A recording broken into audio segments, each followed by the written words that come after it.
Alright guys, in this quick session I'm going to show you how to check on your competition.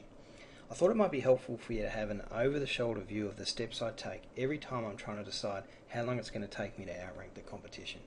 So in the first video we learned how to pick our niche, so that step's taken care of for us. The next thing we're going to do is select the keyword we're going to try and rank for. Now, keyword research is a bit of an art form in itself, but generally speaking, we already know our niche market. We should have a pretty good idea of the terms that they're going to be using to search with. The first thing we do is head over to the Google AdWords keyword tool. For this example, I'm going to be using the keyword, how to get a boyfriend. So we plug our keyword into the word or phrase field. We select our location that we want information for. In this case, I'm using the United States. We click on exact match search, and then we give it a run. Now what that's going to do is it's going to generate a report for our selected keyword. And all we're really trying to do here is to make sure that we're getting enough global monthly searches to justify our ranking efforts. Obviously what constitutes enough global monthly searches really depends on what it is that we're promoting. For example, if we're trying to rank for a keyword that's a product name, we might only need a couple of hundred searches a month to make that a profitable keyword. But for general terms, I like to see between about 1,000 to 3,000 searches every month to really make it worthwhile going for. In this case, we've got over 18,000 searches per month, and that's plenty. So, selecting our keyword, done. Next, we're going to check to make sure that there are blended results for our keyword appearing in the first page of Google. So if we head back to the Google AdWords keyword tool, click on our keyword, and then click Google Search. That's going to give us the results for the first page. Scroll down and just make sure that there are blended results. What I mean by blended results is simply that there's a video showing in the search results. Whilst it's possible to rank a video in Google even if there's not blended results in the first page, it does make it easier when there already are. So in this case, we've got blended results. Check. The next thing we're going to do is some general competition analysis using Traffic Travis. So head on over to a free version of Traffic Travis, plug our keyword into the phrase to analyze field. Again, make sure that our location is the same as the one we used when we searched our term, and then click Analyze.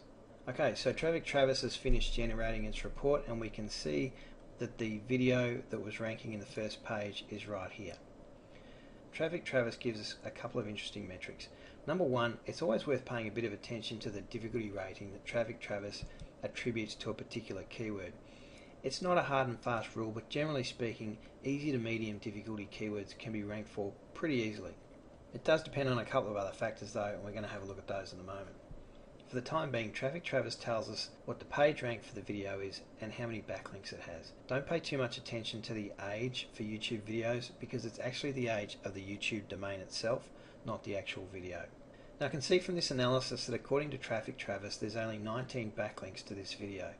Just be aware that Traffic Travis doesn't pick up all of the backlinks to a site.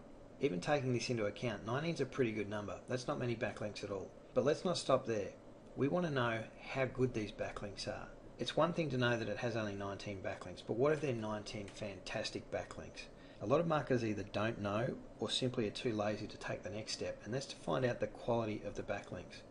If this video has 19 amazing backlinks pointing to it, it's going to be a lot harder for us to outrank it. So let's move on to that next step. For the time being, our general competition analysis is done. Next, we're going to undertake a link quality analysis. To do this, we're going to head over to the site ahrefs.com. This is one of the tools I've recommended for doing link analysis on your competitors, and it'll tell us what backlinks this video has. We simply plug in the video's URL and click on Explore Links. That's going to generate a report for us of all of the backlinks pointing to this site. Now we can see straight away there are a lot more backlinks that have been picked up by Ahrefs compared to Traffic Travis. So we can see just from the general report that Ahrefs says that this site has over 13,000 backlinks. Now you might be thinking to yourself, Ben, why am I even using Traffic Travis? The discrepancy between 19 and 13,000 is enormous, right? Well, Traffic Travis, as I said, doesn't pick up all of the backlinks. It's still worthwhile using Traffic Travis to do a comparative analysis between a number of different keywords. Generally speaking, if the competition looks higher on Traffic Travis, it's going to look the same way on Ahrefs. It's just a way for us to compare lots of different keywords really quickly and then decide whether we want to get into a detailed analysis. So before we panic, let's have a look at how good these 13,000 backlinks are. Click on External, and that brings up a detailed report. Now, because I'm using a free account, I don't have access to all of the details for every single backlink. It does, however, list them. Now, be aware that Ahrefs uses their own proprietary ranking formula, so it's not the same as Google PageRank. I can see straight away that the backlink that Ahrefs gives the most authority to only has an Ahrefs of 13. That's really low. Just to give you an indication, a backlink from the root domain of a PR5 site might be worth around 1500. The other thing to pay attention to is what type of backlinks this particular video has. I can see straight away that there's a lot of blogs, there's a lot of forums, and I suspect what this person's been doing is creating a lot of forum signatures or blog comments to generate backlinks to their video. And that's not a bad way of doing it. It just doesn't always result in backlinks that gives the site a lot of link juice. We can actually see that with the exception of the top 25 links, most of the links to this video are actually really low quality. So even though there's a lot, it doesn't necessarily mean it's going to be impossible for us to outrank them. We can do a backup check as well. Let me show you how. Head over to Google and then paste the URL of the video into Google. What this is going to do is tell us all of the sites that are linking back to that Google video. Now what we can do is use our SEO Quake toolbar and sort the results by page rank. So I can see straight away the highest page ranking site that's linking back to the video only has a PR of 2. There's actually only 4 PR2 sites linking back to this video, and the rest are PR1 or below. Once again, that's pretty good news for us. It's not all that difficult to get PR2 backlinks. That means if we can get backlinks from higher PR sites, we can actually get a lot less backlinks to outrank this video. That's our link quality analysis done.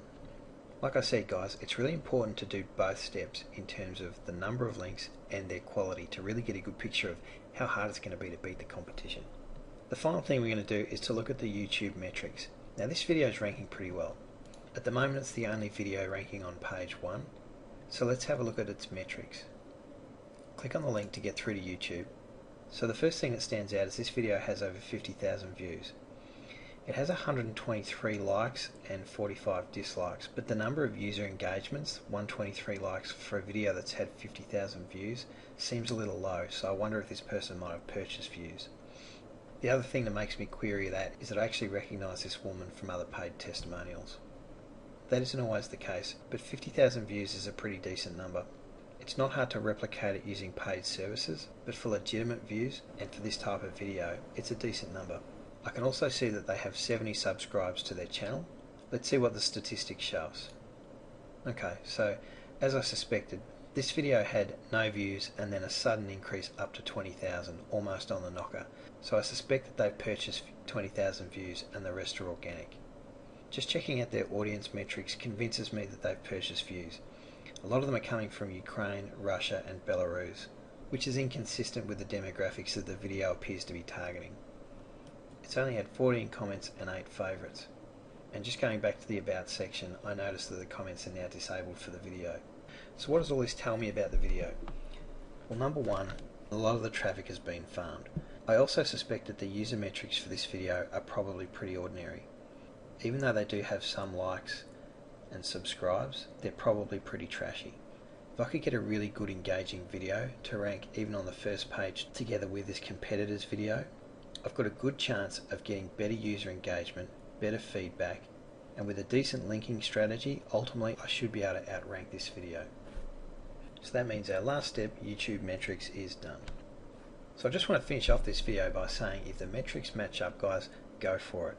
Using the ranking formula I've provided you, you shouldn't have to build 13,000 backlinks to rank for a median competition keyword. If you back up smart, effective linking with great content, your user metrics are going to be great, and that should help you outrank the lesser optimized competition. Hopefully seeing exactly how I approach things has given you a good idea of what to do.